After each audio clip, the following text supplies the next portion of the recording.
पोलिसांकडून सध्या वाहतूक सुरळीत करण्याचे प्रयत्न केले जात आहेत, मात्र सलग सुट्ट्यांमुळे सध्या वाहतूक कोंडी झाल्याचं पाहायला मिळते। मुंबई गोवा महामार्गावरची ही सगळी दृश्य आपण पाहतोय। वाहनांच्या अनेक किलोमीटरपर्यंत रांगा लागल्याचं दिसतंय। अजून काही तास तरी ही वाहतूक कोंडी अशीच पाहायला मिळणार।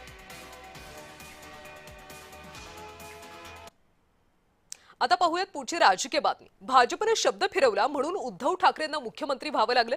उद्धव ठाकरे स्वतःहून मुख्यमंत्री झाले नाहीत। नितेश राणेंनी कुणाची लाचारी करून पद घेतले।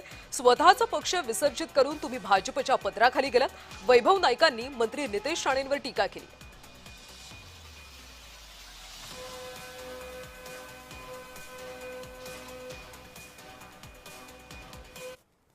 भारतीय जनता पार्टीने जो मातोश्रीमध्ये शब्द दिला होता तो शब्द फिरवला म्हणून उद्धव बाळासाहेब ठाकरे मुख्यमंत्री झाले। तो शिवसैनिक मुख्यमंत्री व्हावा अशी उद्धवजींची तेव्हा पण इच्छा होती।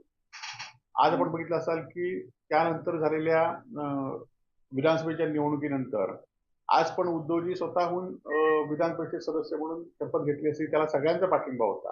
परंतु उद्धवजींनी नेहमीच पक्षातल्या सामान्य कार्यकर्त्याला संधी देण्याचं ठरवलं होतं आणि म्हणूनच आज अनेक लोक मोठमोठ्या पदापर्यंत पोहोचले। विदर्भवाद्यांकडून महाराष्ट्र दिनाचा निषेध करण्यात आलाय। काळ्या रंगाचे फुगे उडवत हा निषेध नोंदवण्यात आला।